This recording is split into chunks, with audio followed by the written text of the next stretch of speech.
Hola electrónicos. Mira que construimos un amplificador de audio experimental y digo experimental porque estamos usando el famoso circuito integrado 555.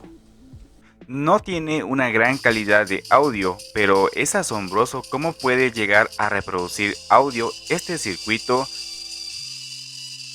que oscila pulsos. Así que acompáñenme a ver este experimento con este circuito. Soy Androbot y bienvenidos al mundo de la electrónica.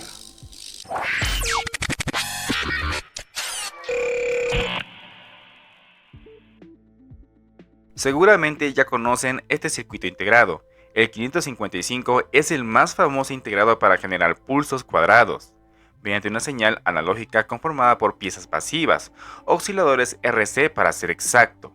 Básicamente usado para realizar juegos de luces intermitentes, generar tonos audibles a una frecuencia alta y otras configuraciones muy útiles que tiene este circuito integrado. Pero jamás había visto hasta ahora que pueda reproducir audio real.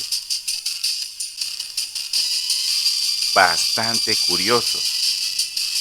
Este circuito lo encontré en un libro de colección de circuitos con el 555. Está disponible en mi tienda de Facebook para comprarlo traducido al español. Inbox en la descripción del video para más información. Pero hemos modificado los valores de algunas piezas electrónicas para llegar al resultado más decente y claro posible, para apreciar el funcionamiento. Primero tenemos esta etapa de oscilación de pulso, conformada por una resistencia y capacitor cerámico de alta frecuencia. Lo que haría esta etapa es generar una señal pulsante muy parecida a una onda triangular, a veces larga y corta la forma de la onda. Claramente en el osciloscopio podremos notar el pulso triangular, aunque algo bastante distorsionado. Esto llega a ser a una frecuencia muy pero muy alta, que lo podremos llegar a escuchar en forma de sonido en un parlante. Para esto usamos un capacitor de baja frecuencia polarizada que debe estar en serie para llegar a un parlante. Esto trabaja como un acople de señal y sirve para limpiar la frecuencia que se mezcla con el voltaje de alimentación, limpiándola de impurezas, haciéndola más pequeña la señal, generando así una señal de audio. En este caso solo produce un sonido en silencio, que poco a poco se llega a notar cuando detecta estática en alguna parte del circuito. La siguiente etapa sería para introducir audio real, y utilizaremos un preamplificador transistorizado con un bipolar NPN. Es una etapa muy conocida en el sector de la electrónica aplicada en audio.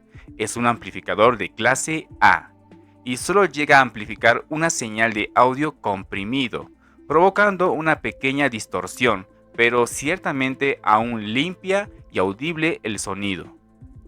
Esto se conecta directamente en el pin número 5 del oscilador 555, y es que este puerto en especial controla el voltaje de la oscilación, y como el audio tendrá voltaje mezclado con sonido, esto provocará frecuencias digitales en la salida similares al sonido real que ingresa. Vamos a probarlo con una entrada de audio para audífonos, pero solo usaremos un canal de audio. Y sí se logra escuchar música por el parlante, y es bastante agudo el resultado, muy chillón y con algo de distorsión, pero sí logra reproducir la música. ¡Qué estupendo resultado! El circuito me indica que podemos agregar un micrófono para recoger sonido por el aire.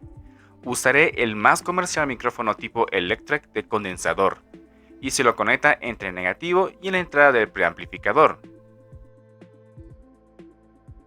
El resultado va a ser notable en la salida con el parlante, pero como el micrófono está muy cerca del circuito, no se va a escuchar muy bien claramente la amplificación que sale en la salida. Está muy pero muy cerca del circuito para hablar el micrófono. Por eso alejamos el micrófono y extendemos su conexión con cables jumper macho-hembra. Y ahí mismo conectas el micrófono. Pero vamos a concentrar el sonido de la voz con un cono de papel. Ahí mismo coloco el micrófono y se lo conecto al circuito.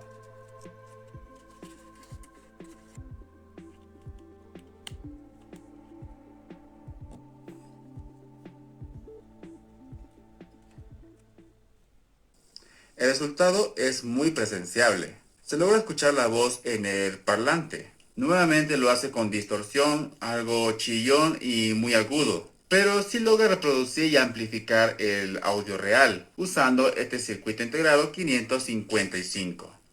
La alimentación que necesita este circuito es de 12 voltios. Con otros voltajes no se logra obtener un buen resultado. En su misma descripción del proyecto, en el libro, comenta que el integrado comienza a calentar si funciona durante un largo tiempo. Y no es mentira, sí lo hace, y de casi extrema yo diría. Por lo tanto, declara que este circuito solo tiene como finalidad de experimentar con el oscilador y aprender de ello como experiencia. Así que me llevo una buena experiencia con este famoso circuito integrado. No sabía que podía reproducir audio real. ¿Ustedes lo sabían? Dejen sus comentarios si ya lo conocían. La verdad que fue un buen experimento. Te lo ha explicado Androbot y con gusto volvemos en otro experimento electrónico. Chao.